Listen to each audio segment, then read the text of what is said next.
Silvia, bom dia.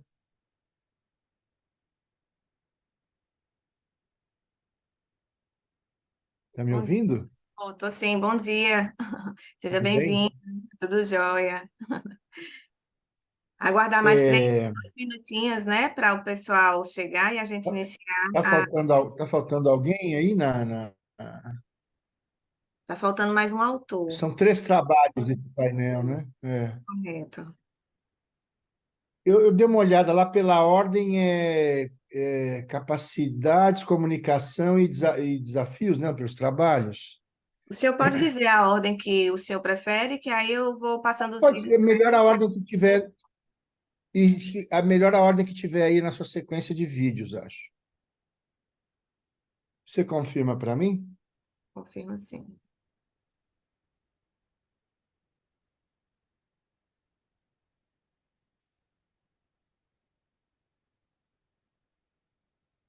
Deixa eu melhorar aqui a iluminação. A gente começa com o da Maíra, depois governança e sistemas, e depois a comunicação de mídia. Da Maíra, a revisão sistêmica, né?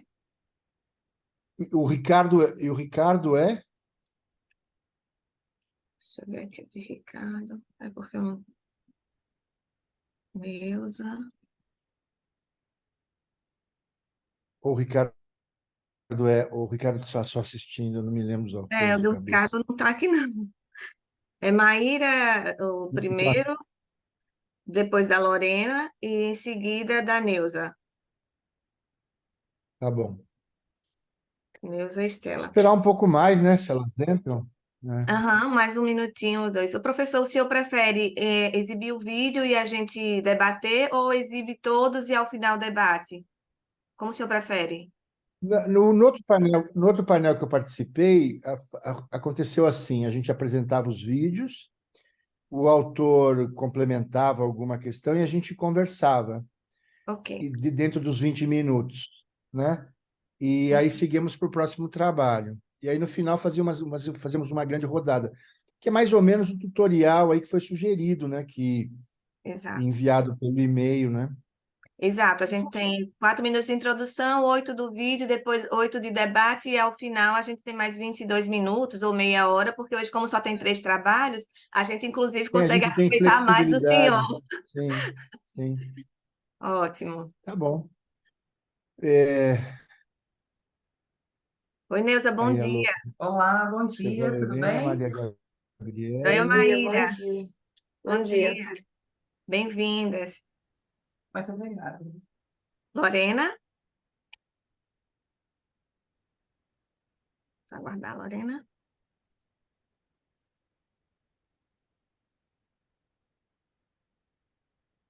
Vocês nos veem e nos ouvem bem, né? Porque aqui Muito acho que bem. também está Sim, está ótimo. ótimo. Posso iniciar, professor? Acho que sim, começamos com Maria Gabriela, é isso? Perdi de Com a novo a ordem Maíra. aqui. Isso. Maíra, Tá. perdão.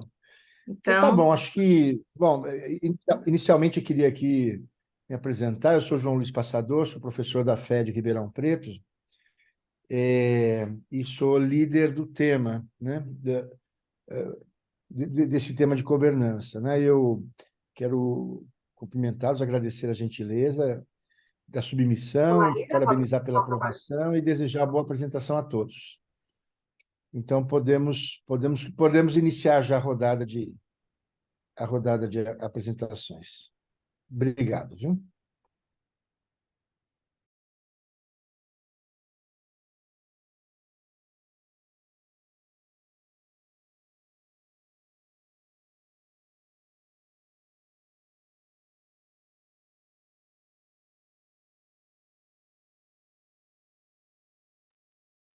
vocês estão vendo? Para mim ainda não foi. Ainda não subiu. Tá bom, só checando aqui. Gente, bom dia. Estou tendo aqui um probleminha com a câmera, mas estou tentando aqui normalizar.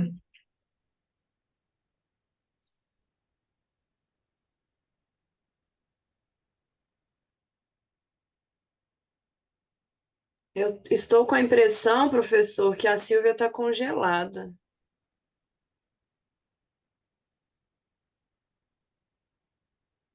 Para mim não tá, não. Ela tá. É Posso verdade. ver a Silvia aí normal, só o vídeo, só o compartilhamento de tela que tá travado. Para mim, ela parece que está congelada. Ela não está interagindo com a gente, então eu não Para mim sei. também ela está congelada. Ah, Vamos ver tá. o que Para mim eu acontece. consegui ver ela fazendo tchauzinho aqui. Aqui nem isso. É, Agora acho que congelou mesmo.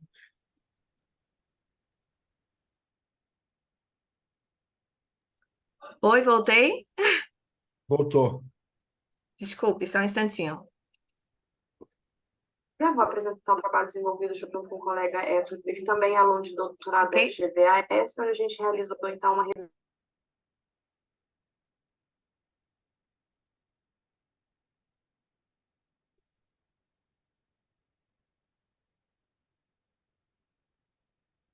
Está sem som.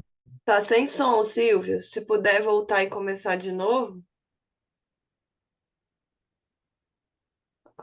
Tá, só um instante, vou começar novamente. É porque minha conexão ficou muito Eu ruim. vou apresentar. Vou Ok. iniciar. Você vai compartilhar de novo, né?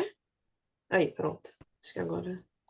Sou Maíra, vou apresentar um trabalho desenvolvido junto com o colega Héctor, que também é aluno de doutorado da FGV-AES, onde a gente realizou, então, uma revisão sistemática de literatura sobre Integrative Leadership. Liderança e colaboração são fenômenos que caminham juntos.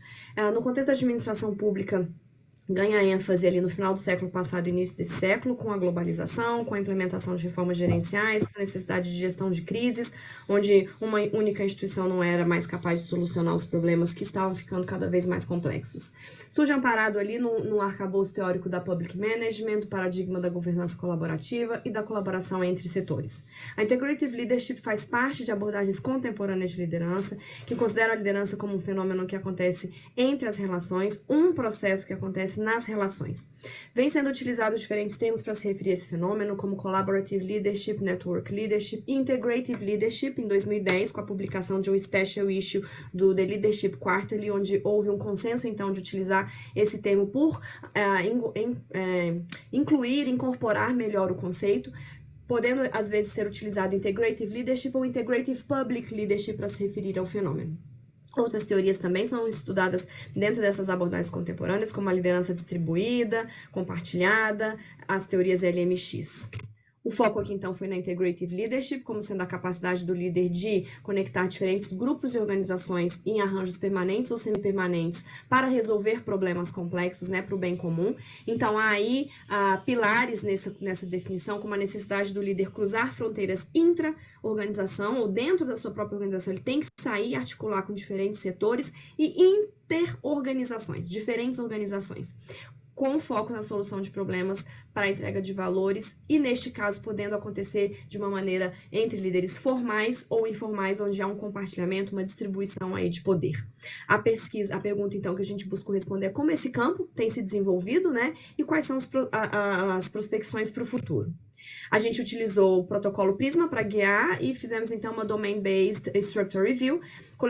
Analisamos dados da Web of Science, da Scopus, apenas artigos em inglês, artigos e revisão, e chegamos a 516 artigos aí, que após os recortes e filtros que foram sendo feitos, ficamos com uma amostra final de 54 artigos. Inclusive, um recorte temporal pegando artigos apenas dos anos 2000, já que os 19 estudos antes desse período não se referiam exatamente ao conceito que a gente estava buscando estudar, e também excluímos estudos muito específicos, de campos muito específicos, como educação, saúde, biblioteconomia. Mantivemos 4 artigos do contexto da iniciativa privada, porque eles estavam adotando o mesmo referencial teórico, então optamos por mantê-los na revisão.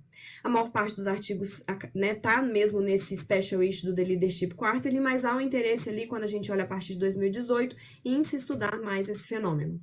Os artigos, então, são tanto empíricos como teóricos, sendo mais predominantemente empíricos, predominantemente qualitativos e estudos de caso. Os artigos quantitativos observados ainda adotam, então, predominantemente survey, entrevistas semi-estruturadas, e, como eu disse, utilizam esses 3 termos ali de maneira indistinta: collaborative, integrative e network leadership. Maior parte na América do Norte, e a maior parte dos estudos são em governos locais, estudando lideranças de alto escalão em redes ali estabelecidas, pegando, então, líderes de alto escalão. Mas há um interesse ali, são 11 artigos, a gente já vê, de países do Sudeste Asiático, buscando entender esse fenômeno em diferentes culturas. Os 54 artigos foram analisados, então, com essas 3 diretrizes, né? A definição conceitual, a diferenciação com conceitos correlatos, então, o que é isso? As características do estudo, né? Como e onde tem sido estudado, e o que a gente sabe sobre isso. Em relação à conceituação, fica claro, então, que Network, Integrative e Collaborative têm o mesmo arcabouço teórico e perpassam esses 3 pilares aí do fenômeno. Horizontal Leadership já tem de um outro arcabouço teórico, mais de gestão de projetos, iniciativa privada, de liderança compartilhada também com outro arcabouço, Distributed Leadership, idem. Em relação às características dos estudos, como eu já disse, tem uma questão da localização, de uma tendência, inclusive, dos países não ocidentais. O interesse mesmo em desenvolver teoricamente este fenômeno, então, assim, são 20 artigos, é um número considerável. Identificamos apenas uma única escala para mensurar esse fenômeno, voltada para o estudo da Network Leadership, uma escala antes, inclusive, do Special Issue em 2010, ela foi desenvolvida em 2009, e influenciou os estudos subsequentes, então, os estudos que usaram Survey, os 8 estudos, todos utilizaram essa mesma escala. Há poucos estudos, mas já mostrando uma tendência de utilizar, adotar modelos mais complexos de pesquisa, como tem acontecido nos estudos de liderança de uma forma geral. Como eu disse, nível local, qualitativo e estudos de caso. Em relação ao que se sabe sobre isso, né? Um grupo de artigos ali, de estudos, mostra que programas de desenvolvimento de lideranças voltados para o desenvolvimento dessas habilidades mais colaborativas impactam positivamente no desenvolvimento da Integrative Public Leadership, porém adotando estratégias diferentes, não tão tradicionais, para treinamento dessas habilidades. Características desses líderes, né? Uma característica mais de adaptabilidade, de um papel mais de suporte facilitativo, com um olhar mais para fora. Em relação às consequências, o interesse em entender se esse tipo de liderança afeta a performance pública, e os 4 artigos adotaram, 3 adotaram autoavaliação, autopercepção do líder, 1 dos subordinados, e nenhum adotou indicadores objetivos. Mostra que existe uma relação entre esse fenômeno e a performance pública, mas os resultados são inconsistentes, porque tem também um artigo, um estudo que mostra que essa relação não é direta, ela é moderada por variáveis de contexto. Em relação às características dos líderes do comportamento, tem um estudo que mostra que quando o foco é nos comportamentos, quando o líder é orientado para a organização, o impacto na performance da rede é maior, porém, os líderes integrativos são mais voltados para pessoas e tarefas. E no mercado privado também, já mostrando que existe uma relação entre essa variável e a inovação, comportamento de inovação e compartilhamento de informações. Para o futuro, então, a gente tem um campo vasto ainda a ser desenvolvido, mas a gente defende que se considere, então, os 3 pilares do fenômeno, então, que se faça mesmo essa delimitação conceitual, que se desenvolva novas escalas para mensurar Integrative Public Leadership, para avançar e, de fato, contemplar todas as características desse fenômeno, que sejam desenvolvidos estudos em diferentes contextos. Por exemplo, não identificamos nenhum estudo em países da América Latina, também não identificamos nenhum estudo interessado que estudasse esse fenômeno em outros níveis de gestão, como liderança mais operacional, uma liderança mais tática, já que esse fenômeno perpassa diferentes níveis de liderança. Indicadores objetivos de performance, não foi identificado nenhum estudo, então a gente entende que isso vai trazer mais conhecimento em relação ao impacto da Integrative Public Leadership na performance das instituições. Apesar de fazer parte do seu conceito, não foi identificado nenhum estudo que mostrasse o efeito dessa liderança na entrega de valor público, e também as percepções dos líderes e as atitudes dos líderes em relação à manifestação desse tipo de fenômeno. Em relação ao desenho de pesquisa, sim, a mesma coisa de outras recomendações para estudos da liderança, utilizando métodos mais complexos, inclusive análises multinível para identificar o impacto desse tipo de liderança no nível das equipes, não apenas no nível organizacional. É isso, muito obrigada. Aqui estão as referências que a gente adotou para esse estudo. Obrigado, Maíra.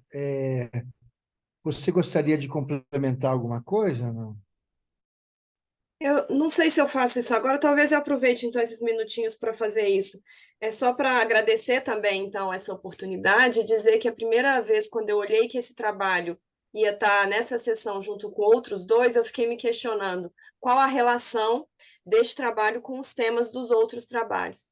E aí quando eu assisti o vídeo da Neuza, da Lorena, a gente consegue costurar e eu acho que fazer boas reflexões a partir disso, se a gente colocar o arcabouço da governança pública, né, por trás como algo que deve ser discutido, e a liderança como um driver ou até mesmo uma variável de processo que aparece ali nos modelos de governança, como algo relevante, onde os autores teoricamente sempre citam líderes públicos, liderança pública como uma peça-chave nesses processos de governança, porém a gente não vê tantos estudos indo a fundo em tentar compreender esse fenômeno. Então esse é o foco da minha pesquisa de doutorado.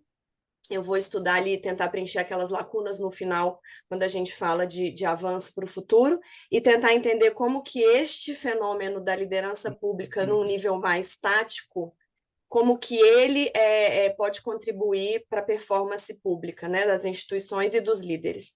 Então, acho que aí encaixa a contribuição também de uma forma mais transversal para a compreensão do fenômeno da governança colaborativa, que é um arcabouço teórico que a gente adota para estudar esse fenômeno também. Então, acho que é só dar essa contextualizada para vocês.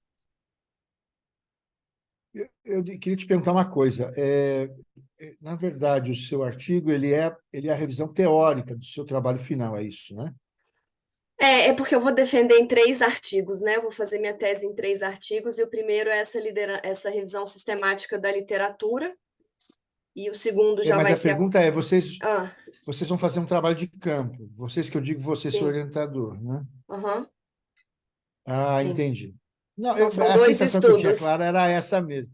Esse é o São 2 primeiro, estudos de na campo, verdade, são 3 né? estudos. Esse é o teórico e são 2 de campo. A gente vai a 2 instituições públicas em momentos diferentes, com objetivos diferentes para mensurar esse fenômeno e o impacto na performance.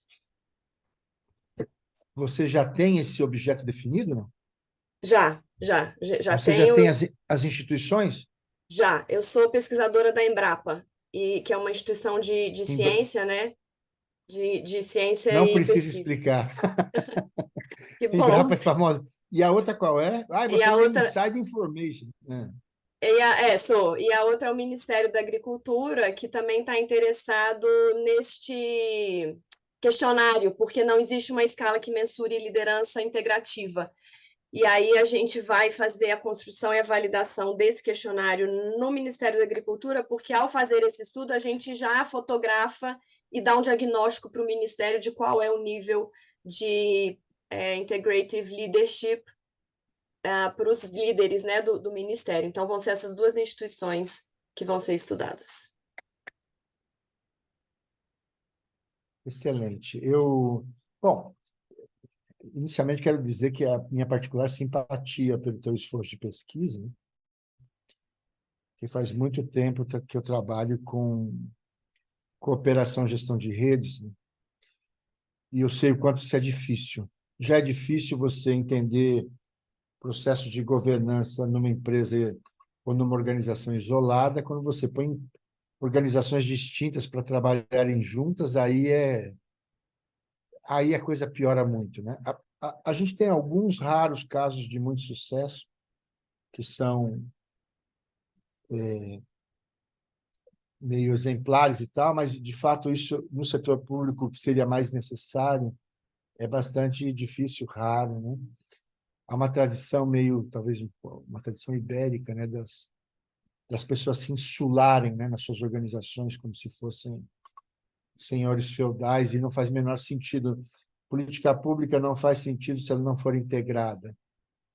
Não adianta você dar uma escola finlandesa para uma criança mal alimentada, ou que mora em condições habitacionais precárias, ou que não tem qualidade no seu deslocamento entre casa e escola, que não tem saúde de qualidade, enfim. A escola pode até...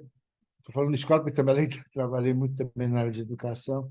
A escola pode ser até o centro de gravidade de uma política, mas ela sempre tem que ser orbital, né? O pai dessa criança tem que estar empregado, a renda familiar tem que dar vida digna, as condições de saneamento básico tem que atender, bom, e assim por diante, né? Então, não tem milagre. E especialmente quando você está falando aí do setor agro, né? O Brasil abandonou muito severamente, especialmente no último governo, né? A parte, por exemplo, da agricultura familiar, né? Então, não adianta você ter uma tecnologia que gere alta performance, por exemplo, na soja do Cerrado, mas essa riqueza não consegue produzir desenvolvimento socioeconômico, né? Porque há alta concentração. Estou dizendo que esse é o papel da Embrapa, mas seguramente tem a ver com o Ministério da Agricultura, né? Então, como é que você consegue reunir em comitês efetivamente competentes no processo de diagnóstico, no planejamento da ação e no controle dos resultados, né? Precisa, de fato, de exercícios integrativos. Então, assim, eu só desejo muito boa sorte para você aí na pesquisa de campo e ficamos aqui muito curiosos para saber o resultado Obrigada, a minha hipótese é do otimista. resultado final do seu trabalho. Ah, eu sei. Não, mas assim, o mundo da pesquisa é isso, né? A gente sempre parte muito otimista e o campo te oferece uma experiência de humildade, né? Certamente, Quando você cai no campo, eles bofeteiam a sua cara e dizem assim, olha, não é exatamente isso que você... é né? isso aí. É, A mas, de gente, todo modo, eu diga. não, é que a gente tem uma realidade de estudar essa instituição, e eu acho que ela é bem típica de uma instituição que tem que trabalhar colaborativamente para a entrega de valor público, porque ela não é uma instituição primária de desenvolvimento de políticas públicas, mas ela dá suporte a isso. Então, se a gente pegar a área fim da Sim. empresa, que é pesquisa, a gente não faz pesquisa se não for de forma colaborativa em rede. Você tem que integrar com instituição de fomento, universidades, setor produtivo, a própria a população. Mas, por outro lado, internamente, ela tem uma estrutura administrativa muito burocrática e hierarquizada e que representa, de alguma forma, outras instituições públicas, né, que a gente tem em outros setores. Então, a nossa ideia é tentar ver se a gente vai ter N suficiente para comparar esses dois grupos e poder dar essa contribuição adicional, não pegar só esse lado que a Embrapa sabe fazer muito bem, colaborar, que é essa atuação em rede, mas tentar olhar também no nível da administração pública, né? Assim, a administração mesmo ali. E a gente tentar ver se a gente consegue comparar esses dois grupos. Mas é isso. Resumindo, o otimismo, daqui a pouco vem a realidade da Sim. coleta de dados, mas é isso, o mundo é para os corajosos, né? A gente vai tentar. É, eu tenho uma experiência pessoal muito recente em relação a isso. Eu acabei de admitir aqui no programa um doutorando da Embrapa que não conseguiu se inscrever nas disciplinas iniciais aqui do curso, porque a Embrapa não liberou Meu colega, eu sei quem é. Somos, isso, somos muito por questões de exigentes. ordem burocrática, É, isso, né? é. Mas, bom, enfim, Mas vai demos dar um certo. jeito e Agora tal, eu ele sei acho que que ele já está aí no. Já está decolando, eu sei. A gente tem mas trocado ele já está figurinha. inscrito no programa. É. Sim, Mas a sim. gente é bem Mas ótimo, rigoroso. excelente. Né? É, porque, É. enfim, são 4 anos de E, investimentos às vezes públicos, o né? rigor também funciona como um eufemismo, né? É, Mas mas tá ainda bom. bem que ele Eu conseguiu. Eu perguntaria estava se os na colegas têm torcida, alguma. professor. Obrigada. É, que bom. Eu queria saber se alguém tem mais alguma contribuição, senão a gente parte para o segundo. E aí fazemos a rodada final, né, de debates. Mas eu já de saída agradeço muito a Maíra. E mais uma vez, cumprimento pelo trabalho, né? Podemos seguir em frente, então, amigas? Estou feliz porque esse aqui um painel predominantemente feminino, o que me agrada particularmente, né? E trabalhando com temas como gestão e liderança, melhor ainda. Então, vamos lá.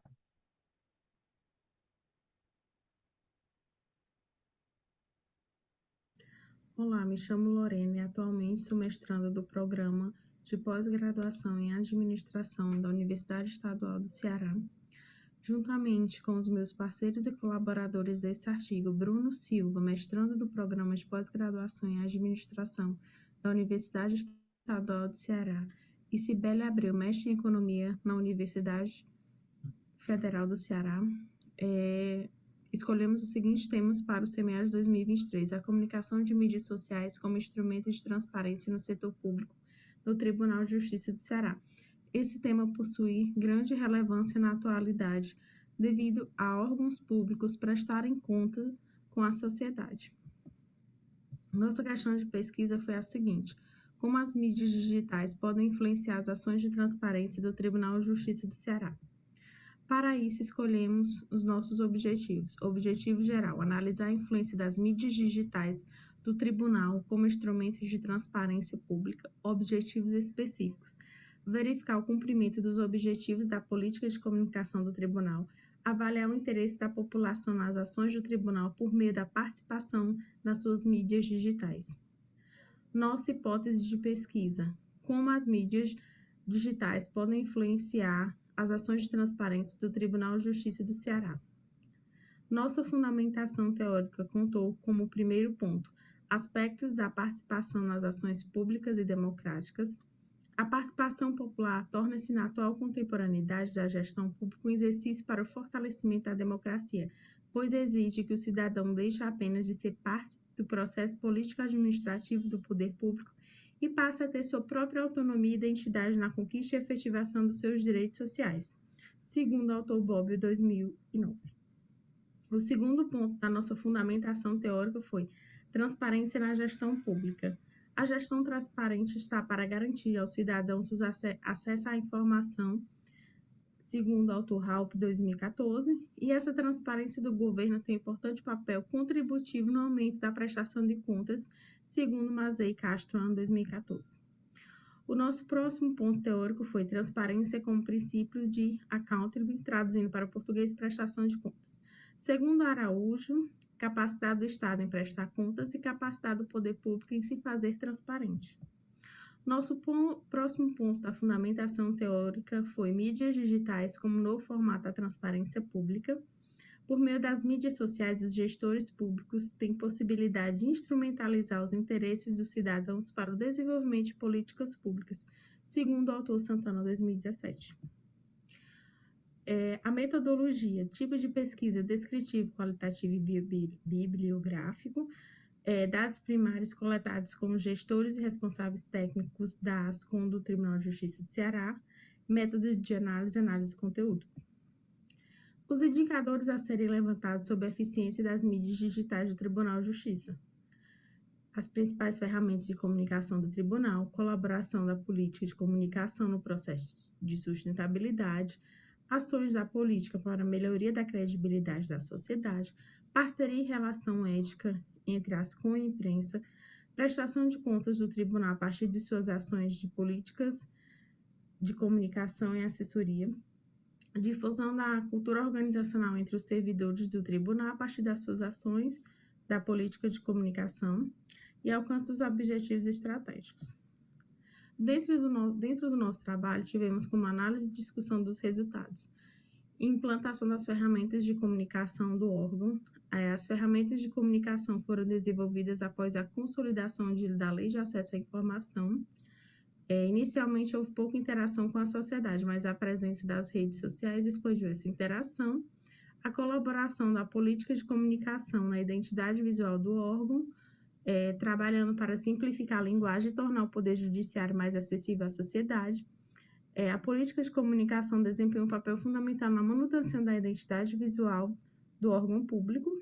A importância da política de comunicação na expansão, na comunicação nas mídias, a parceria com a imprensa na divulgação de informações, uma parceria constante com a imprensa, a prestação de contas e a transparência, que permite maior fiscalização da sociedade sobre as ações do tribunal, a relação ética entre a imprensa e a política de comunicação, sem favorecimentos, o controle de gastos públicos, que contribui para ampliar o controle dos gastos públicos e estabelecer parcerias com o Ministério Público, difusão das estratégias setoriais, que é ferramenta interativa baseada nos valores e objetivos do tribunal, contribuição da política para o alcance dos objetivos estratégicos e promover a integração entre os setores do tribunal. Dentro do nosso trabalho, alguns pontos para considerações finais. O nosso trabalho promoveu, né, e pesquisou que, através da política de comunicação e a interação entre todos os setores, atendeu os princípios da Lei de Acesso à Informação. A integração entre os setores foi fortalecida e a comunicação evoluiu para além da divulgação de notícias no site. O tribunal ele tem avançado no uso de redes sociais. O tribunal também desempenha um papel relevante na construção de fontes de informação para a sociedade relacionadas à gestão pública e jurisprudência. E o órgão citado ele foi pioneiro na geração de informações com foco na transparência e na fiscalização de contas públicas, conforme a Lei 12.527 do ano de 2011. Aqui estão nossas referências bibliográficas utilizadas durante a apresentação. Muito obrigada.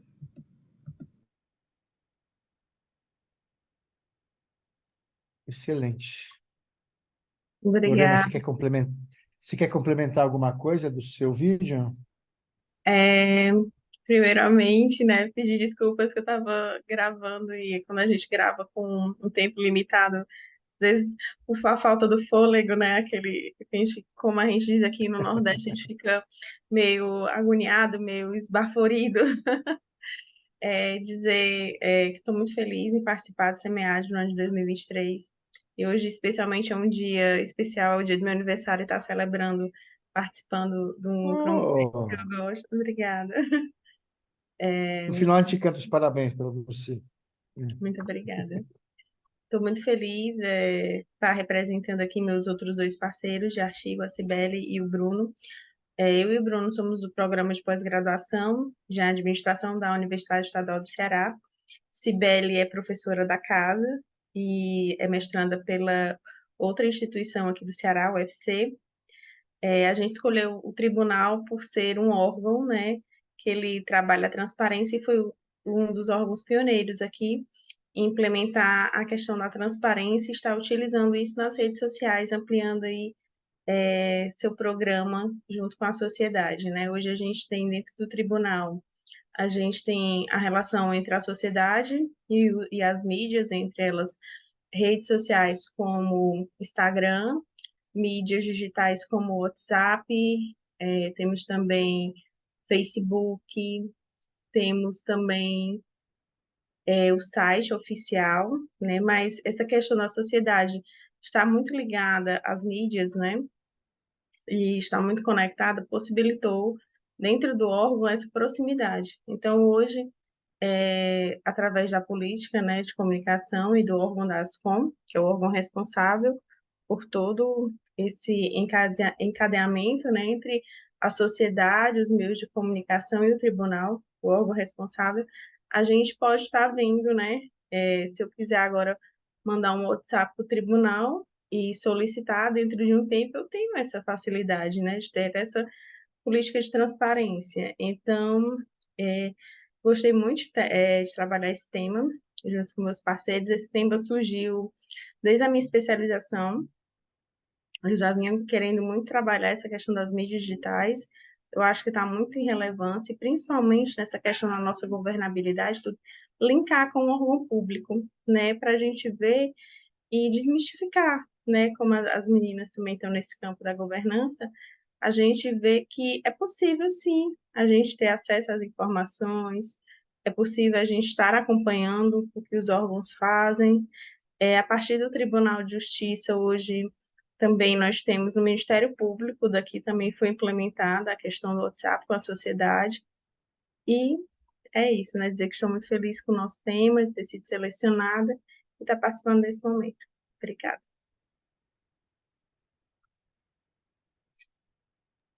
Antes que alguém fale, o seu microfone está desligado, professor. Uma das falas mais repetidas atualmente, né, irmão? Lorena, olha, eu também acho tão legal, né? Na verdade, acho que essa ideia dos congressos são essa. A maior virtude dos congressos, na verdade, é essa, né? Da gente colocar a comunidade para conversar, né? E eu tenho algumas questões que eu acho que são bastante relevantes. Bom, primeiro que, de fato, a justiça está enfrentando essa novidade. Antigamente, tudo era muito fechado, né? As caixas pretas da justiça, você imagina que hoje a gente consegue acompanhar as sessões, né, do Supremo, que era uma coisa inimaginável, né? Com essa facilidade que a tecnologia de informação eletrônica nos permite, né? Para mim é muito simpático, eu particularmente, que eu dei uma sorte. Eu sou formado em Direito também pela São Francisco, né? Eu sou formado em Administração pela GV e Direito pela São Francisco. E os meus colegas de turma, de fato, chegaram na faixa preta, né, no universo da justiça. Então, eu fui aluno do Lewandowski me deu Teoria Geral do Estado. O Alexandre de Moraes e o Dias Toffoli são da mesma turma que eu de ingresso no São Francisco, incluindo agora o Floriano, que está no Tribunal Eleitoral, né? Então, assim, essa frase foi dita porque tivemos uma reunião agora para comemorar os 30 anos atrasados, né, de formados por conta da Covid, e o Campilongo, que é o atual diretor da faculdade, diz assim, essa turma realmente... Então, mas é muito simpático poder acompanhar os meus colegas, alguns mais brilhantes que outros, mas, enfim, todos eles, né? E em segundo lugar, quer dizer, essa novidade, e com bônus e prejuízos também. Então, as pessoas tratam, por exemplo, os juízes do Supremo como se fossem coleguinhas que você pudesse xingar dentro dos aviões, né? Tem dessas coisas.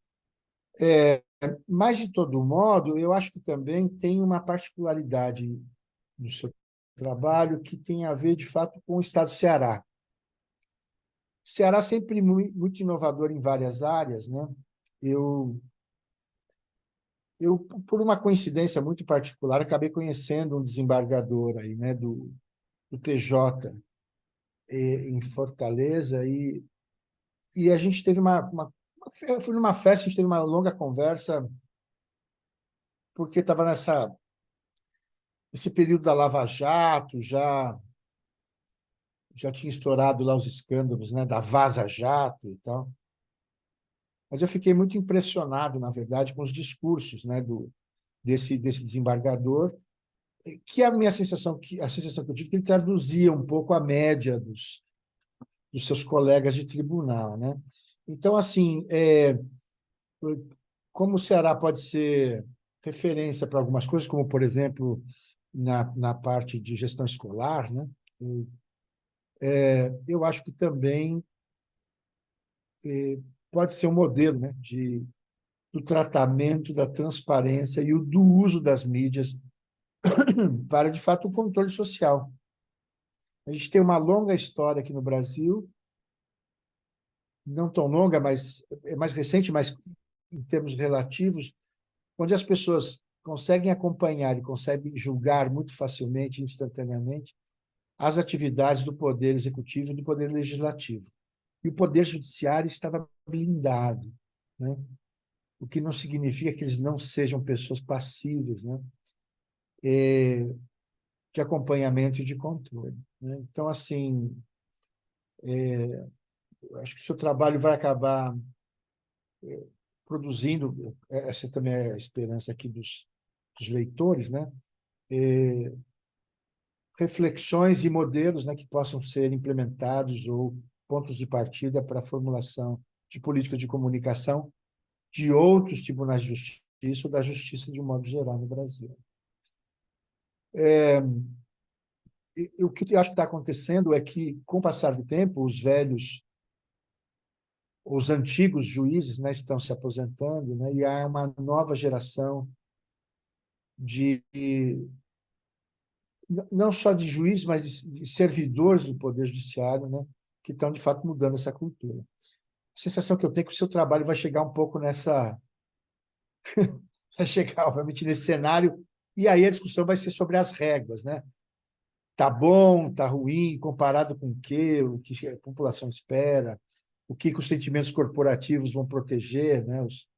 E eu acho que é isso. Não sei se estou errado, mas, de todo modo, é muito estimulante também, né? É, Aí teu esforço de queria, pesquisa na cidade do Ceará. queria te agradecer Diga. aqui que você acabou de me dar um excelente feeling para estar linkando aí um artigo. E como eu estou finalizando o primeiro ano aqui de mestrado no PPGA, é maravilhoso, gente. Quando a gente escuta aqui, pega uma ideia, já brilha os olhos para a produção de artigos, né? Isso é encantador. Muito obrigada. Então, e de todo modo, tem uma coisa também nova para a nossa área, né? Eu fui coordenador do nosso programa aqui de pós por 2 mandatos, né? Foi bem duro, foi bem difícil no meio da pandemia. E talvez a coisa mais importante é que tinha mudado a ficha de avaliação dos programas pela CAPES. Foi bem difícil, porque, obviamente, a gente sempre está com a boca meio torta pelo cachimbo, né? A gente sempre com aquela fixação da, da difusão, né? Da publicação de artigos. Mas a nova ficha, ela prestigia o esforço da academia no universo estrito sensu para coisas que produzam impactos, contrapartidas, devolutivas, né, para a sociedade, o que é uma lógica ótima, na verdade. Depois de muito estudar, eu descobri que a comissão de avaliação da CAPES fez isso. Ela foi para a Europa, olhou lá quais eram os modelos de avaliação de programas ou de sistemas de pós-graduação, e a conclusão é meio óbvia, né? Quer dizer, a gente recebe da sociedade brasileira recursos nobres, e que não dá para a gente ficar feito uma seita Hare Krishna pregando coisas entre nós mesmos, né? Especialmente para a gente, que é da área de ciências sociais aplicadas, né? O universo da aplicação tem que ser sendo de gravidade, né? E aí o esforço de preencher o sucupira e justificar a produção é que eu descobri essa importância, e aí o nosso programa tirou nota 6, né? Que era uma vontade antiga, um desejo antigo de todos os programas, né? Mas a gente já tinha sido nota 5 por 2 certames, né? Mas eu percebi, quer dizer, o que é a relevância desse novo modelo. Eu estou contando toda essa história para dizer o seguinte: o que a gente está produzindo na academia tem que produzir racionalidade para o tomador de decisão, em particular aqui para o setor público, entendeu? Então, quando você escreve, esse texto tem que ser lido, né, por um desembargador, tá certo? Ou por um escrivão, né, que cuida da gestão das varas. Então, eu acho que seu trabalho caminha para produzir um texto virtuoso com esses objetivos, né, no final das contas, né? Então, a universidade sempre foi muito relevante, né, ao discurso, a esse discurso da relevância. E agora, na verdade, ele passa a ser central, né? Então, assim, já que eu tenho que administrar a escassez, os recursos são limitados, os desejos são infinitos, né? Como é que eu faço essa curadoria, né? Para onde vai o recurso e para onde esse recurso produz efeitos melhores, né, para a sociedade. Então, eu acho que os trabalhos estão se organizando mais nesse sentido, que não é um desejo diletante do pesquisador de ser orientador, mas é, de fato, essa preocupação, né, de contrapartidas da sociedade. E fico feliz. Eu acho que o Ceará é um celeiro, é um ninho, é uma fonte de inspiração bastante importante para o Brasil, né? Parabéns, viu? Muito obrigada. E até eu mencionei o fato de ser aqui um painel de muitas mulheres, mas Eu ando tomando um certo cuidado, porque todo mundo acha que qualquer menção a gênero agora vira... Mas eu não me esqueço de... A Maíra está fazendo doutorado na GV, né? Eu... Você está lá, né? Eu me lembro, faz muito tempo, eu estava na pós-graduação e o professor...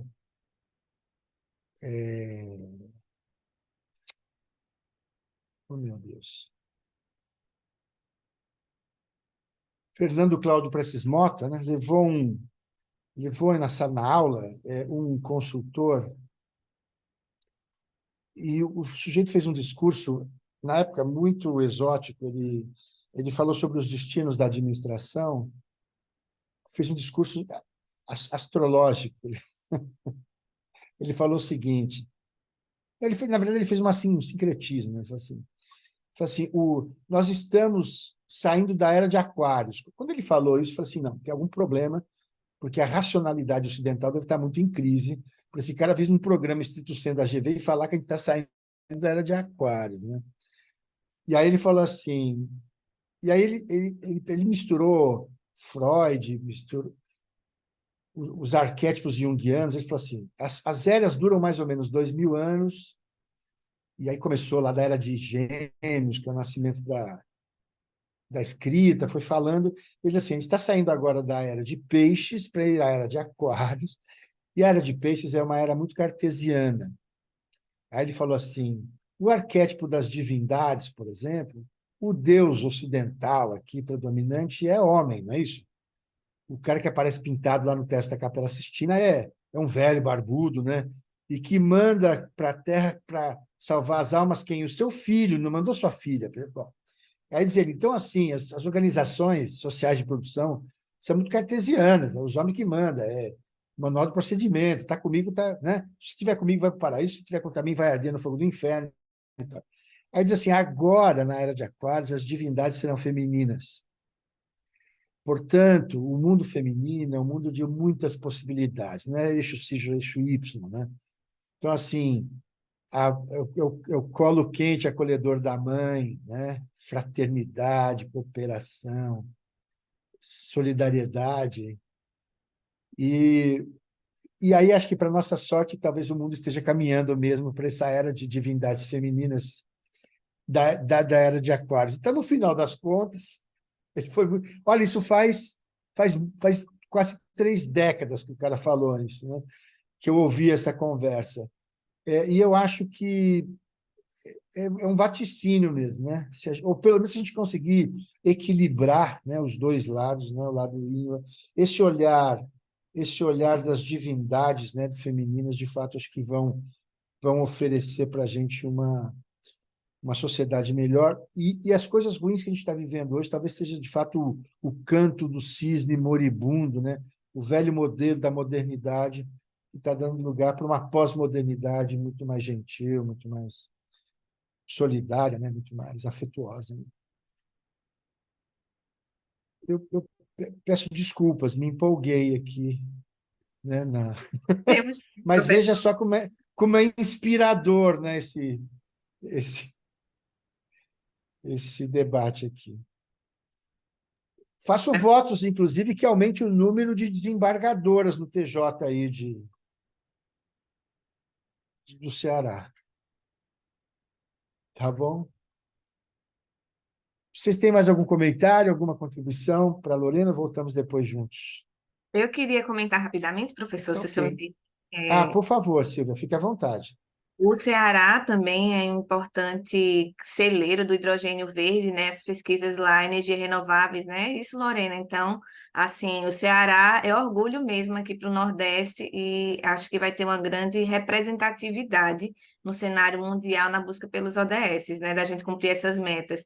E eu tive o prazer de ter uma aula com o professor Fernando Abrúcio, da GV também, e ele disse uma vez assim, a administração pública, ela se torna mais pública quando há o controle social, a participação das pessoas. Então, esse teu artigo, ele linka muito com a responsabilidade das pessoas, da sociedade, porque é muito fácil, depois que tudo deu errado, a sociedade chegar e cobrar. Então, a gente precisa acompanhar esse processo meio, início, para que chegando ao fim a gente possa tentar corrigir esses desvios, né? Porque as instituições, quando a gente tem uma lupa em cima e que está cobrando, assim, não só as instituições, todo mundo, né? Quando a gente foca o olhar sobre determinadas coisas, a gente tende a ser mais probo, mais íntegro, né? Então, isso que acaba a engrenagem funcionando mesmo e expurgando quem não se adapta a essa engrenagem da integridade. Então, a transparência é o sol. Pegando o gancho com energias renováveis do Ceará. Tá? Parabéns Sim, pelo que bom. trabalho, Lorena. Posso seguir, professor? Podemos, podemos ir para a apresentação da Neuza? Eu tenho tempo para fazer um Ah, questionamento para a Lorena? Tem? sim, por Tá. favor. Sim. Lorena, não vou nem entrar aqui no mérito de parabenizar o trabalho, porque eu achei muito legal, e o professor e a professora já falaram também, mas eu fiquei com uma dúvida do método, se você puder esclarecer. Se você puder falar um pouquinho da amostra que vocês pesquisaram, quantas entrevistas vocês fizeram? Se eu não me engano, acho que você não mencionou isso. Eu queria ter uma ideia só da quantidade de entrevistas, e dentro dessa quantidade de entrevistas, qual o universo populacional que a gente está falando de servidores do tribunal? Qual é o tamanho desse tribunal? E aí, uma outra coisa, então, é a quantidade de entrevistas, né? Como que vocês selecionaram a amostra, e a segunda é se o tribunal já pensou, provavelmente já está pensando em fazer o outro lado, ouvir os cidadãos, porque como eles estão implementando as mídias e têm acompanhado, eles devem ter um processo de monitoramento dos temas, dos conteúdos, do que é postado, quantidade de interação que acontece com a sociedade através das mídias. Se existe alguma pesquisa de opinião, alguma coisa que já foi feita em relação a esses usuários das mídias, porque a gente sabe que tem um perfil diferenciado assim. Quem usa, quem coloca ali, quem se posiciona são pessoas que estão mais ativas mesmo, são pessoas que vão se colocar. E tem aquele grupo de pessoas que vai silenciar, que não vai se posicionar mesmo por uma questão talvez até de perfil, enfim. Mas se existe alguma coisa que o tribunal faz em relação a esse monitoramento e de pesquisa de opinião, é uma dúvida que eu fiquei. Uma Pronto. curiosidade. Pronto. O tribunal, após a implementação, né, dessas questões das mídias digitais, ele tem um setor de tecnologia da informação que acompanha todo esse processo e faz essa quantificação de dados. Ainda não é divulgado para a sociedade, certo? Ele está, como é muito recente, né? Veio através da pandemia essa questão da proximidade com a sociedade, então eles não vão divulgar tão cedo os dados. Eu entrei em comunicação, eles querem um estudo mais aprofundado, porque está muito recente. Eu fiz a entrevista com 8 gestores da política da Ascom, né, que é o órgão, né, que é responsável pela comunicação do tribunal. Nossa base foi pequena, né? Foram só 8 entrevistados, mas eram 8 entrevistados que eram os líderes de setor, né? Então, nossa amostra não foi tão grande, mas foi uma amostra, digamos assim, mais precisa, que eram com as pessoas que estavam implementando todos os processos. Você perguntou do tribunal em si. O Tribunal de Justiça, ele conta com mais ou menos, que eu tive contato, 15, só no órgão central, sem ser na, porque tem a parte dos juízes, desculpa, tá me falhando aqui a memória, que é a parte separada. Agora, a nossa parte do tribunal mesmo, que trabalha com todo esse setor de comunicação, eu fiz parte da governança corporativa, que a gente tinha esse acesso, por isso, tão, entre aspas, não todo mundo pode ter acesso, mas é um pouco mais fácil para a gente, essas entrevistas, para mim, com os gestores. Nós somos 8 setores em conjunto. Eu fazia parte da governança corporativa, que tanto eu aplicava os projetos, como fazia parte da questão orçamentária, a parte de comunicação, a parte de educação, a parte de saúde também. Isso é muito importante, por quê? Porque a gente linkava também a parte da saúde mental do servidor. Porque a partir do momento que você abre para a sociedade toda essa transparência e tudo, a gente, como eu era servidora na época, né? A gente, como servidor, a gente também é cobrado, porque o nosso trabalho está ali exposto. E você pode, como sociedade, nos cobrar. educação, saúde, a parte da implementação dos projetos, que era a parte de projetos mesmo.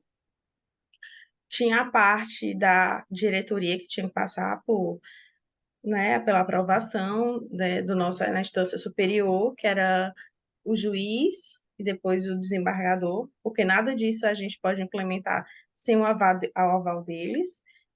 E o último setor, que era para a parte da gráfica mesmo, né, das campanhas, de rodar todo esse material. Então, diretamente, éramos 8 setores em conjunto.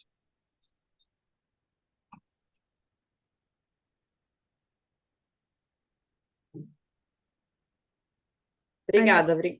Imagina. Ok? Então, vamos para a Neuza?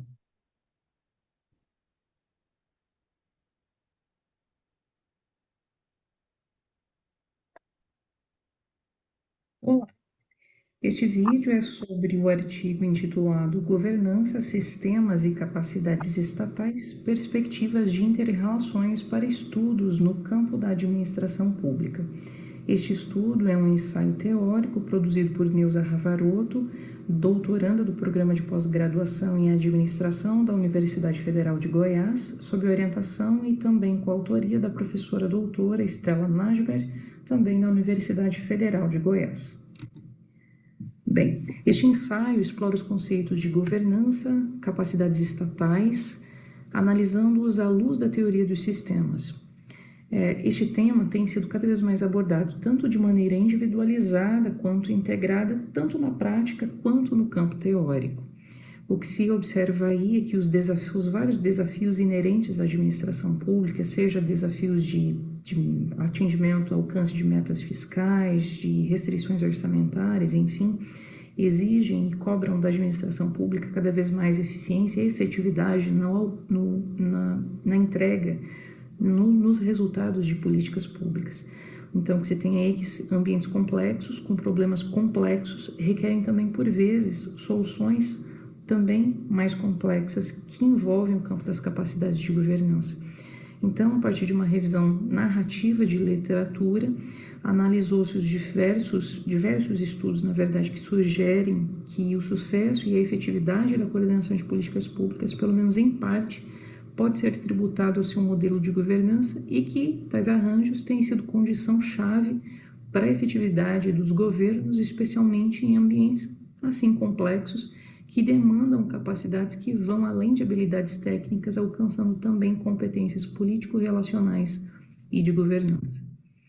O problema, então, se concentra nesse contexto da busca por maior eficiência e efetividade, e o que se observa é que há ainda várias lacunas a serem pesquisadas, sobretudo no sentido de se compreender como melhor promover capacidades de resposta em políticas públicas. E, nesse sentido, o objetivo do ensaio foi compreender como as inter-relações entre as abordagens de governança, sistemas e capacidades estatais podem ser abordadas na perspectiva do fortalecimento de capacidades de resposta em políticas públicas. O referencial teórico deste estudo se concentra, então, em 4 grandes componentes: governança, capacidades estatais, a abordagem integrada desses 2 construtos, capacidades estatais e governança, e a teoria dos sistemas como base para melhor compreensão de governança e de capacidades estatais quando se olha para o ambiente da administração pública. No tópico aí que se trata sobre governança, se explora um pouco da origem do conceito e da proliferação desse conceito. As 2 principais linhas que tratam a perspectiva prescritiva formal e a perspectiva analítica, os 3 principais modos de governança, coordenação por hierarquias, mercados e redes, a importância de se olhar para a governança com enfoque estratégico e também dinâmico, ou seja, não apenas adotar um determinado modelo, mas compreender que a depender do objetivo, do problema de política pública que esteja sendo adotado, pode ser necessário que se adote mais de um modo de governança ou que ele seja variável ao longo do objetivo da política que esteja sendo executada, e, por fim, as duas principais ordens de falhas de governança apresentadas por Howlett e Hamish aí nas abordagens estudadas. O tópico de capacidades estatais também traz um pouco do conceito, a origem, a proliferação do conceito, essa variedade e as várias dimensões, a variedade conceitual e as várias dimensões que são apresentadas na literatura. A abordagem integrada de capacidades estatais e governança vem trazer aí um pouco sobre como as capacidades estatais ora são apresentadas como causa, ora como resultados em arranjos de governança. Então, algumas das principais abordagens aí de Capano, Howlett e Hamish, que situam capacidades estatais como causa, outros como Pires e Gomit, que situam capacidades estatais como consequência de arranjos institucionais de políticas públicas. E, por fim, a teoria dos sistemas, colocada aí como base para a compreensão da governança e de capacidades estatais. Essa abordagem vem, obviamente, aí do campo da teoria geral dos sistemas e, quando aplicada ao conceito de governança, se relaciona especialmente à capacidade de autogoverno vinculada a uma série de desafios que atualmente são vivenciados pelas organizações governamentais na busca por instrumentos mais eficientes de direção, de coordenação e de controle em ambientes complexos de governança. Já nas discussões e resultados, o que se alcançou com este ensaio foi se perceber que os arranjos de governança eles estão incluídos em sistemas complexos que exigem ações coordenadas para a implementação de políticas públicas. Observou-se que para evitar as possíveis falhas de governança é fundamental que os objetivos das políticas públicas e o modelo de governança a ser adotado sejam definidos levando-se em conta a natureza do problema e as capacidades de governança necessárias para executá-lo. Nessa perspectiva, o modelo de governança deve assumir um caráter dinâmico ao longo do tempo, de modo a ampliar as possibilidades de construção de capacidades de resposta em políticas públicas. O ensaio, nesse sentido, propõe a abordagem das capacidades estratégicas de governança em sistemas organizacionais complexos na administração pública. O que se tem aí é uma proposta, então, um fluxo, essa abordagem ela é constituída especialmente a partir de um fluxo, onde se tem três principais momentos: capacidades de governança, constituídas por capacidades sistêmicas, capacidades técnicas e capacidades políticas, modelos de governança compreendidos por atores, processos e estruturas de governança, e capacidades de resposta, como capacidades de coordenação, capacidades de gestão e capacidades de implementação. No ensaio, apresenta-se aí também um diagrama para exemplificar esse modelo, que é um modelo basicamente conceitual, e o principal ponto desse modelo, na intersecção entre as três abordagens de capacidades, governança e sistemas, tem-se aí a dimensão da efetividade de políticas públicas, onde se alcança a partir da interação das três abordagens a capacidade, melhores condições para a capacidade de resposta em políticas públicas. A abordagem também propõe um quadro para nortear a aplicação desta abordagem, com perguntas de pesquisa para nortear cada uma das dimensões que são apresentadas no modelo conceitual. E, por fim, o que se observa é que o estudo sobre as abordagens de governança, sistemas e capacidades estatais tem sido abordado, então, como perspectiva estratégica para se lidar com os desafios de coordenação de políticas públicas em ambientes que são cada vez mais complexos, ao passo em que as capacidades estatais podem ser consideradas também causa e resultado de arranjos de implementação de políticas públicas mais eficientes. Diante das articulações teóricas entre os conceitos que foram explorados, foi possível chegar à abordagem das capacidades estratégicas, aí apresentado, e o objetivo dessa abordagem não é prescrever um formato ideal, mas sim servir como uma ferramenta analítica de apoio à administração pública, enfim, para indicar os pontos a serem observados pelos gestores na análise da natureza dos problemas que são base para a formulação de políticas públicas. Aí, alguns dos principais algumas das principais referências que foram utilizadas para esse ensaio. E é esta a apresentação. Muito obrigada. Muito bem.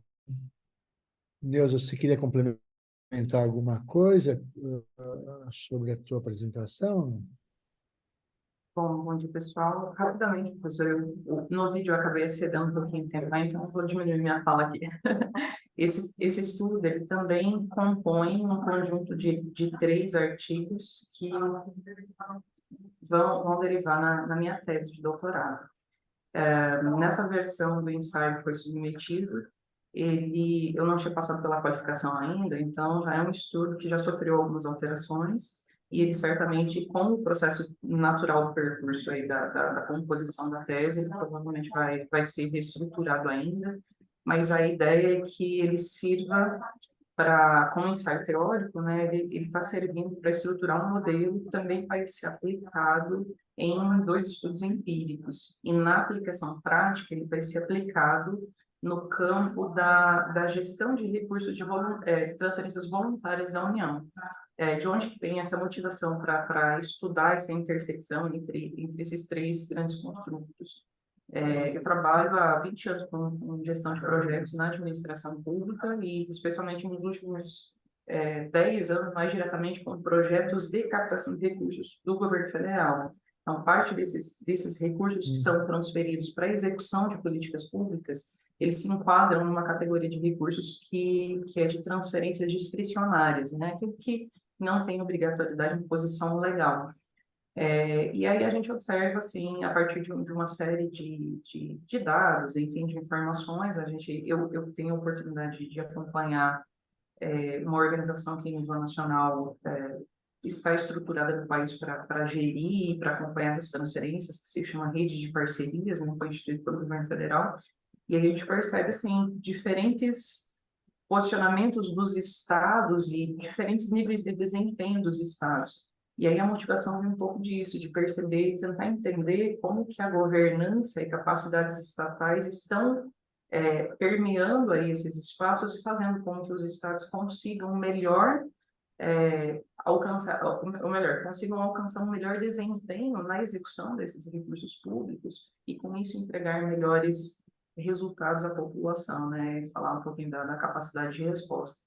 Então, lá para a expectativa dos estudos empíricos, a expectativa não é analisar a efetividade da política pública, ou seja, se ela cumpriu o que ela se propunha, mas sim se o recurso que foi transferido, ele conseguiu ser implementado, porque a gente observa muitas vezes que tem percentuais enormes de propostas que são submetidas, elas nem chegam a virar convênios, ou ainda de recursos que chegam e que ficam lá parados 5, 10 anos e não são efetuados. Então, o primeiro passo é entender se esses recursos eles estão conseguindo ser executados, e aí, dentro dessa abordagem de governança, a gente percebe que esse é um elemento extremamente importante para garantir que a administração consolide capacidades estatais, e, de outro lado, quando a gente coloca ali a literatura, a gente pega um eixo que estuda a capacidade estatal como condição para que a governança aconteça, outro que identifica a capacidade estatal como recurso, como resultado de arranjos de governança.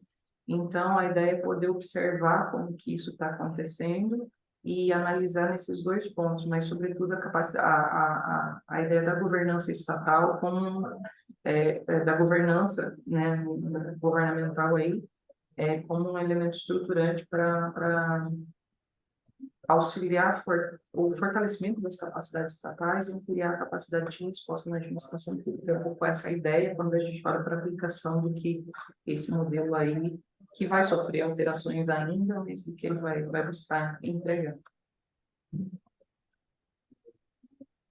É isso, professor. E só para entrar só entrando um pouquinho na sua fala antes, aí estamos na era de aquário e temos uma aquariana aqui que fala, desenvolvendo esse estudo, então... E eu sou casado com uma aquariana, para você ter ideia. Como é que ok, só para eu as brincar um compreendo pouquinho. bem.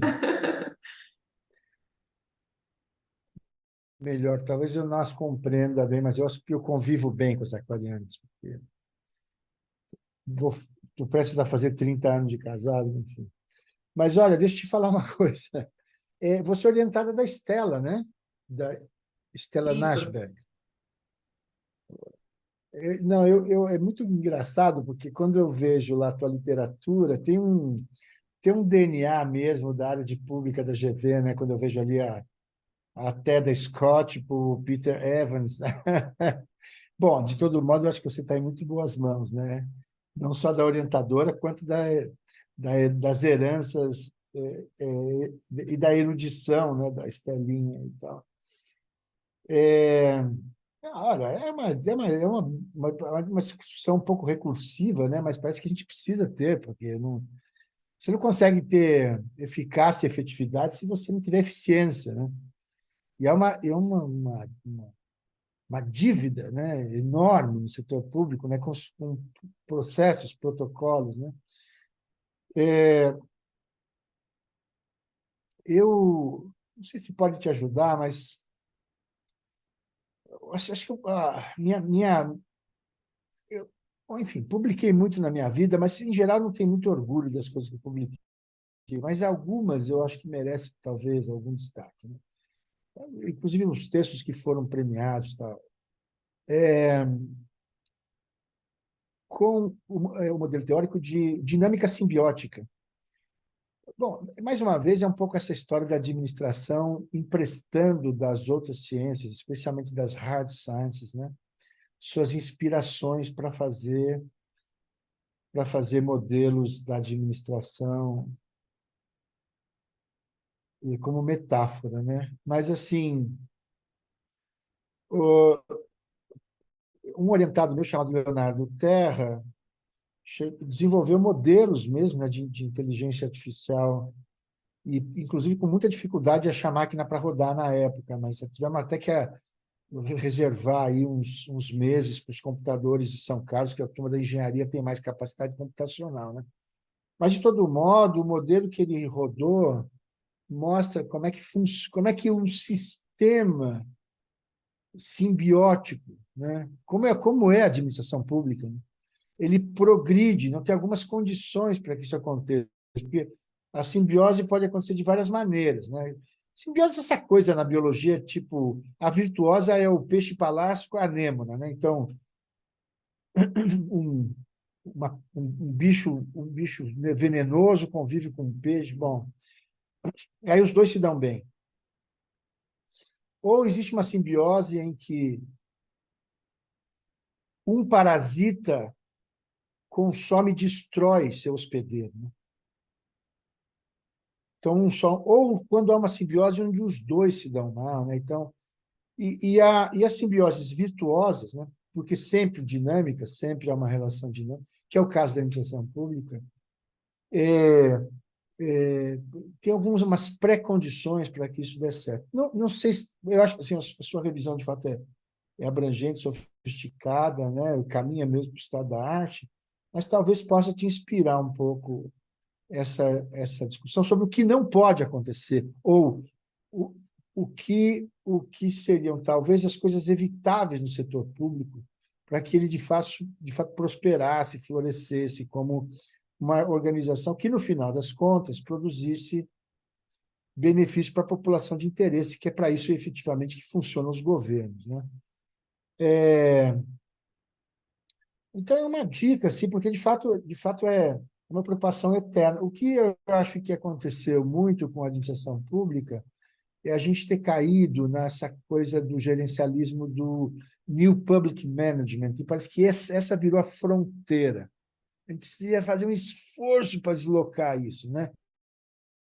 Tem alguns autores interessantes, falam agora em modelos societários, nessa ideia, de fato, da participação.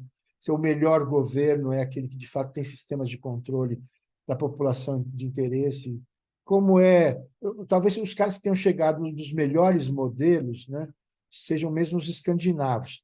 Obviamente que as circunstâncias são favoráveis. Quer dizer, se você pega uma Dinamarca que tem 5, 6 milhões de habitantes, é mais ou menos como uma grande Campinas, né? É fácil de administrar. Mas não invalida, né, o modelo.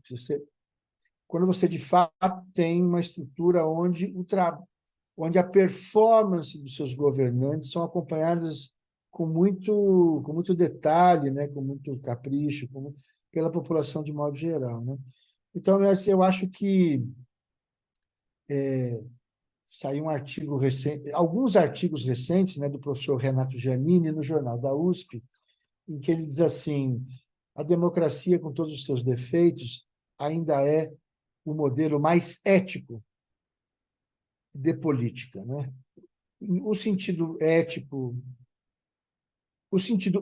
com E maiúsculo, o sentido político com P maiúsculo, significa a ideia de que a política é o pacto de convivência, onde todos participam, por isso a democracia, e que produz, portanto, um código de convivência que corresponde, de fato, com precisão à vontade, pelo menos, da maioria, né? Então, eu acho que a discussão do seu trabalho tem essa importância, né, de tomar cuidado, né, para que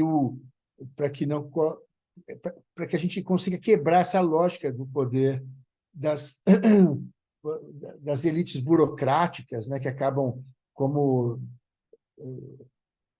essa discussão um pouco sobre os governos se transformar numa classe que produz vantagens para si mesmos, né?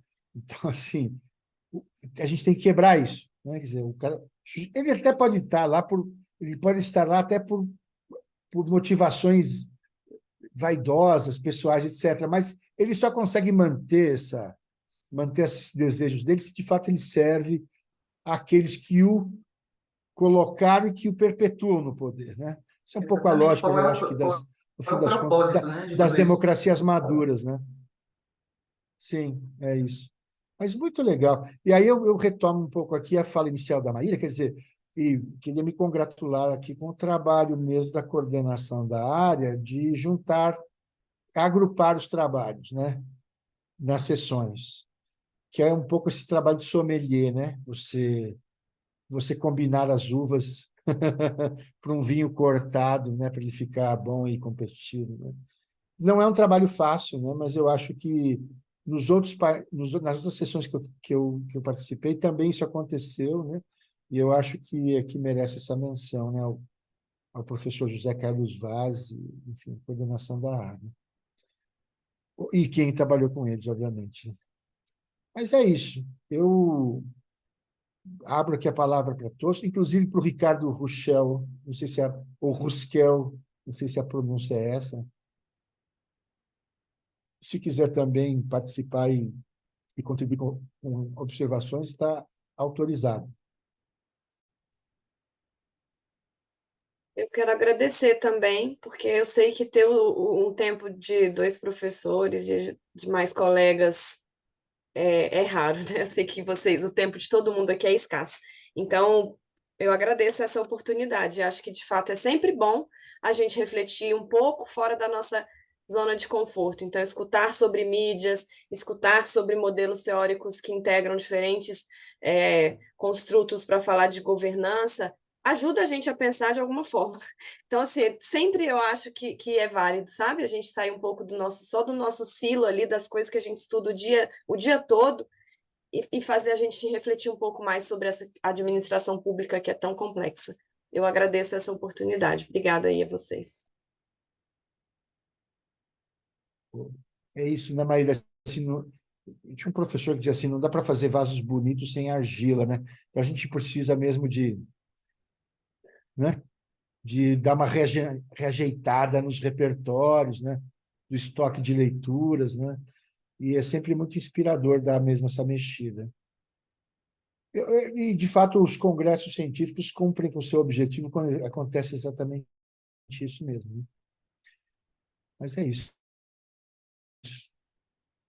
Enfim,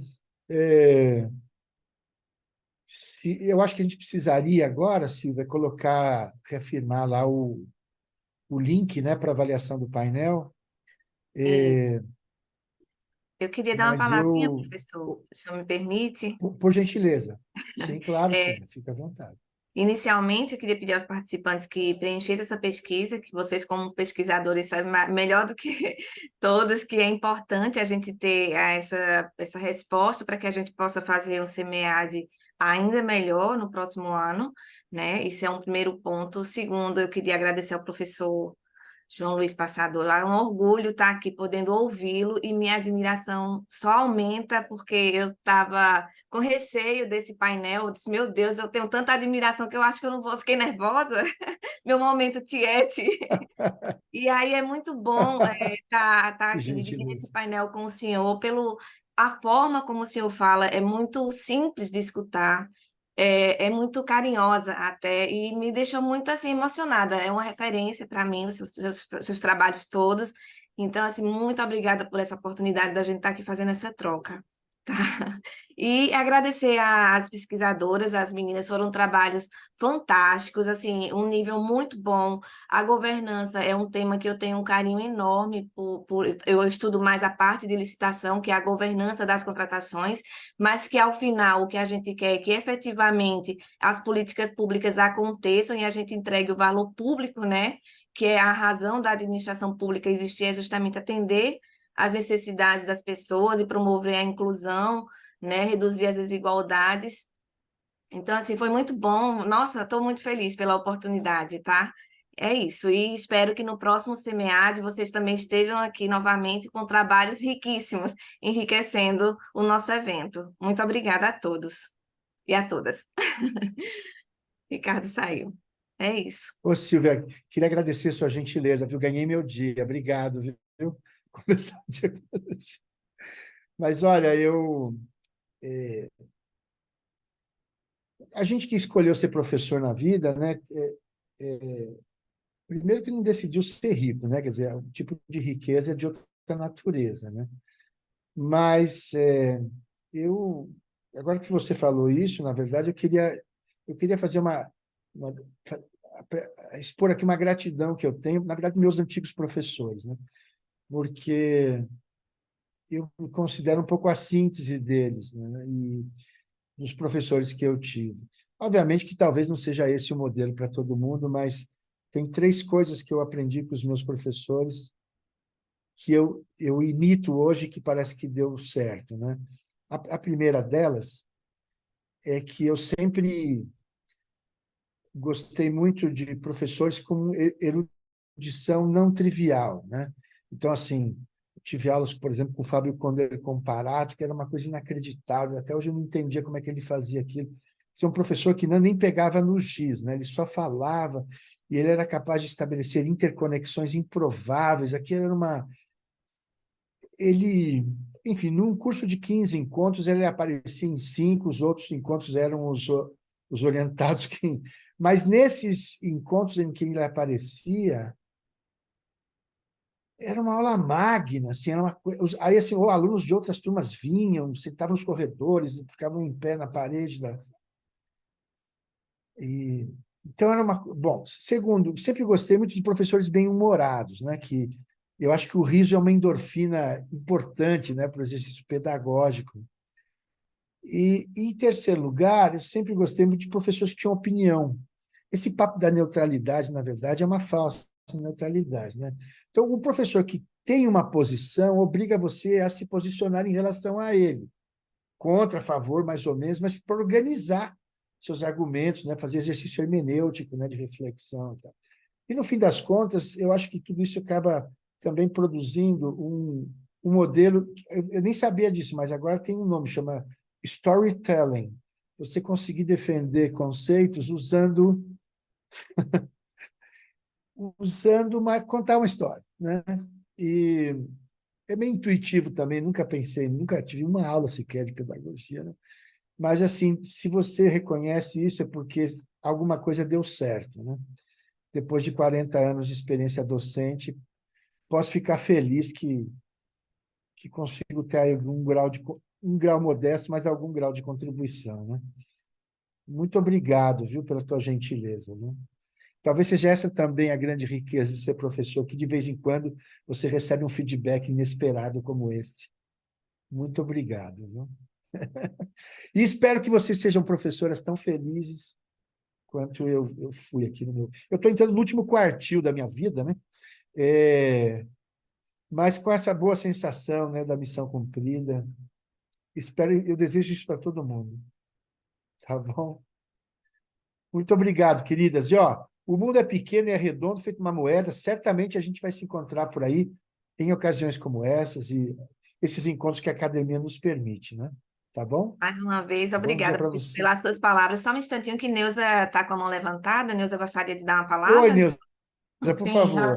rapidinho, só vou fazer. Mande um abraço para a Estela, querida. Pode deixar, vou mandar assim. Eu quero aproveitar para fazer um coro aqui com a Silvia e registrar que, professor, é uma grande satisfação me conhecer, porque o seu nome, ele circula nesse ambiente, não só com a professora Estela, mas foi por ela que eu ouvi a seu respeito, mas ele circula nos corredores da UFG com muito carinho, com muita admiração também. E gostaria de registrar isso, e hoje eu entendo por quê. Então, só registrar minha satisfação em conhecê-lo, e espero que a gente possa ter outros momentos para conviver, enfim, para eu também aproveitar um pouquinho disso que as pessoas que já me conhecem há mais tempo já Poxa, carregam aí de olha, admiração e de hoje eu não respeito ao vou, seu trabalho. hoje eu nem vou mais andar, eu vou só flutuar. Porque... Mas Bom, enfim, você agradeça aí aos... Pois não, diga. Perdão, meu agradecimento então ao senhor, Silvio, e as meninas também aí por compartilharem esse momento aí, para mim foi muito bom. Muito obrigado, viu? Você, Neuza, Maíra, Lorena, Silvia. E agora temos a Angelina, que apareceu aqui de última hora. Obrigado a participação de todos. Foi uma satisfação e certamente vamos nos rever. Muito sucesso para vocês todas aí nos seus empreendimentos acadêmicos. Tenho certeza que os produtos serão de referência. Tá bom? Um grande abraço, até a próxima. Lorena, Obrigado. mais uma vez, parabéns. Aproveite seu dia, tá? Obrigada, gente. Ah, é Abraço pra verdade! todas. E o parabéns! Pique, pique! Beijo. Parabéns. Abraço, gente. Até mais. Abraço, tchau.